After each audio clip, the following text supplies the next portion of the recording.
Rivals is still one of my most favorite Need for Speed games even up to this day.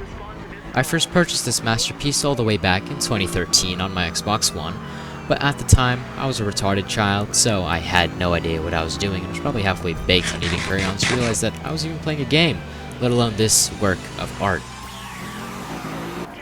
I played it purely for fun and enjoyment, driving around the hills and tracks of Redview County, completing time trials here and there, as well as unlocking a few early level cars, but I never really got far.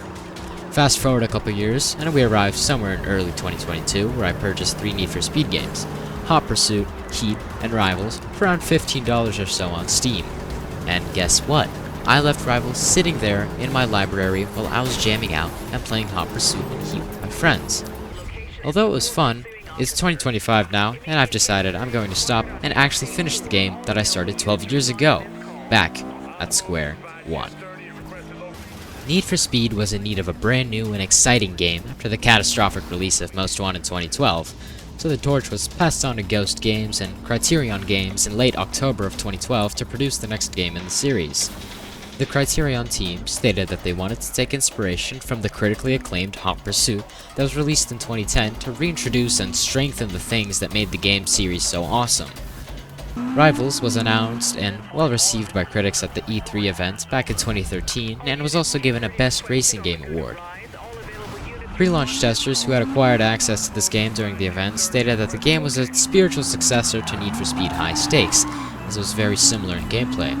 However, I personally believe it was more of an improved version of Hot Pursuit 2010. Upon release, Need for Speed Rivals gained good reviews ranging from the mid-70s to the 90s from various game review publications. When the game was released, however, many people were angry about it being released in a mediocre and buggy state, having various performance issues and also having a 30 FPS lock even on PCs. Others disliked the story and described it as being terrible and corny along as being too edgy and cringe to the people at the time. The multiplayer mode was also heavily criticized by the community for having glitchy servers, sparse player counts, and a mass influx of cheaters as a result of poor anti-cheat software. Despite all these flaws, I was completely able to enjoy the game, offline if needed, and I think you could enjoy this game as well. The game presents itself in a very dark and gritty way, with rough visuals and a more gangster feel compared to the more recent Need for Speed games like Heat or Unbound. The loading screen resembles a crash between a cop and a racer, as indicated by the introduction to the game, and honestly looks really sick in my opinion. Upon loading into the racer group, you are greeted with a makeshift hideout with this Mexican drug cartel type vibe that I can't quite describe. I just thought it was really cool with the hideouts seemingly being scrapped together and are exactly how they are described, temporary hiding spots from the police. Switching over to the cop side, you are met with a more professional and developed debrief type area where the walls and floor are clean, and it just further emphasized the fact that the cops were an organized group of drivers that were also very coordinated compared to the more loose and scrap house type vibe that you would get from the racer side. Redview County is quite a diverse area and is made up of 3 main sections: the green city area, the snowy mountains, and the stretching desert. As you probably guessed, the city area is good for general driving and drifting. The desert is a vast highway that allows you to max out your speed, and the mountains are also just really cool places to drift and do races. I like the fact that everything is so compacted together, meaning you can drive around the entire map from just one session, yet it also seems so vast and diverse, which a lot of games these days fail to achieve. There's just something about the entire atmosphere of the game that pulls me into just roaming around these different areas in a car and, just driving around with no goal or objective in mind, which brings me to talk about the music list in the game. It is honestly absolutely phenomenal. The music in this game is made up of electric, rock, and dubstep tracks that absolutely perfectly describe the time that this game was made.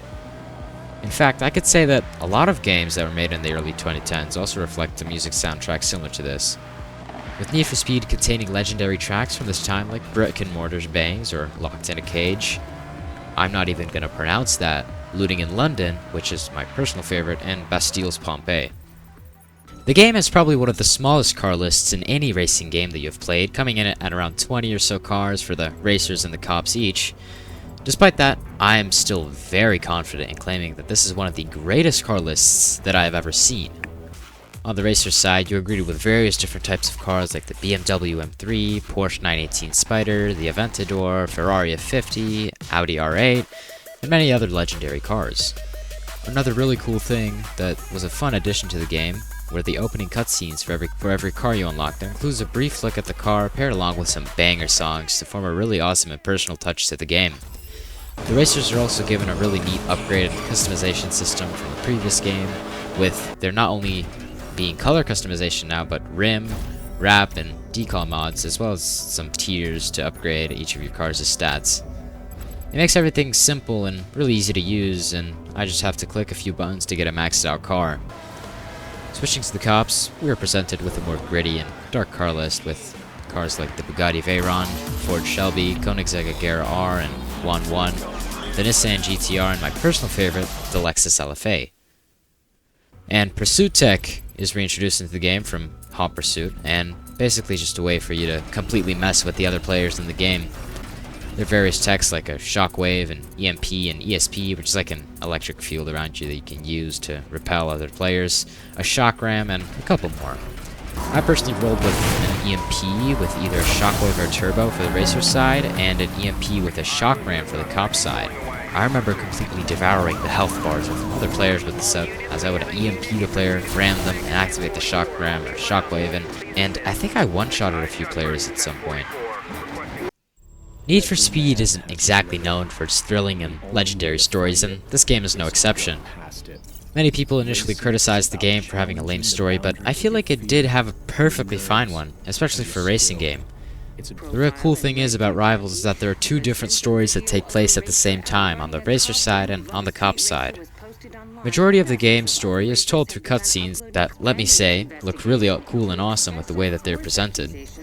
The racers have more of a criminal vibe, like something that you would expect from The Matrix, Breaking Bad, or maybe even Mad Max, where there's a bunch of files and videos going around, a bunch of warmly colored pie charts and statistics, but in the cutscenes it's really emphasized just how little the cops really care about the safety of the public and are completely locked in on busting every racer they can, no matter the cost. But I'm getting too far ahead of myself. Let's go back to the beginning of the rival story. You take control of a street racer named Zephyr, whose main purpose is to gain as much popularity and track, uploading a video of himself outrunning the cops, and in turn causes many other racers to become more public in their illegal activities and became increasingly more and more dangerous as they speed through the streets, outrunning the police and destroying public property. This causes the public to support the police force rather than the racers who are claiming to be the good guys in the situation. However, further increase in the RCPD's ineffectiveness in subduing the racers in the city, as well as public accusations of excessive force, leads to the FBI intervening. The FBI then immediately places all RCPD officers under probationary suspension, and the FBI sends out a team of their own, the Vehicle Response Team, or VRT for short, to take the police's place. Forced to adapt to the increase of the force, Zephyr continues to participate in illegal activities. This happens until a cop, who goes under the name Fate, becomes completely fed up with Zephyr's reckless actions and lack of effective action, takes an impounded Ferrari Enzo out onto the streets and begins to take down this racing organization from the inside out. Zephyr eventually discovers the truth behind who Fate really was, and in retaliation he steals an abandoned patrol Koenigsegg Agera, rebranding it with his own graffiti and style, to attract a lot of police attention and destroy the majority of the police units. Later on in the story, the RCPD has been completely cleared of their previous accusations, and the sudden, intense increase in all police activity forces Zephyr to announce a public message for the police forces to stop their brutality, issuing an open challenge for all the cars on the road, cops and racers alike, to a race around the entirety of Redview County to settle the differences between the two sides. Fate, simultaneously, is tasked with tracking Zephyr to take him down once and for all. He eventually is successful in intercepting Zephyr's radio communications, and upon hearing of this new challenge, sets out to shut the racer down. Now, while the story I covered is from the biased perspective of the racer side, I do want to mention that the different sides do have kind of different cutscene endings, and at the end of the racing side, right after, Zephyr completes the devious race around Redview County, he collides with a police blockade that was waiting for him after his communications were intercepted, which caused him to crash in a very gruesome fashion. We are shown a helicopter flyover of the damage, and Zephyr's car is smoking heavily, hinting towards the untimely death of you. However, a cutscene plays where it is revealed he did in fact survive the crash, starting up his damaged car in an attempt to make a final escape. On the cop side, after taking down Zephyr in the final race, Fate loses control of his vehicle and destroys it in a crash, leaving him in critical condition and ultimately being discharged from the police force for his dangerous and reckless actions. At an ironic turn of events, Fate, after recovering from his injuries, returns to the streets as a racer in the same impounded Ferrari Enzo, issuing a challenge to the racers of Redview County as the new top racer. I think this is a good time to talk about the general progression of the game. The game follows a very simple and honestly genius method of progression through something called speed lists. Essentially, you are given 3 lists to choose from, each with their own themes and requirements, which is also the reason there are 3 cop types for each chapter of progression. And each speed list that you complete rewards you with a new car reveal cutscene as well as story progression. It allows you to go back and unlock the rest of the car types that you couldn't unlock the first time around, and is a pretty great way to encourage replay value and new things to explore. Obviously, I'm a lazy bum and decided to skip over this part of the game because the video's behind schedule as it is. Hey, if you actually took this time to reach the end of the video, thank you so much. I really appreciate it. I know this is a really short one, and I probably didn't include as much detail as you would have liked, but screw you. Anyways, this video is a little different because I had to play a game that didn't take more than 3 hours to beat, and I think this one took me around 10 hours. Huge thank you to Ultraviolet's and Faded's videos for inspiring me to revisit this game and even make a video on it. You should check out their channels if you want to get some more detailed explanations that I didn't put in, but also if you're interested in racing games in general. If you want to play this game in 60 FPS, you're going to have to adjust some launch settings in the properties of the Steam version of the game, which are on screen and also in the description. As a final note, please leave any suggestions that you have about what I should improve on in my videos, be it the script writing or the video editing or the length of the video, as it really helps me out a ton when making videos. With that said, and again, thank you for watching all the way to the end, and I will see you another time.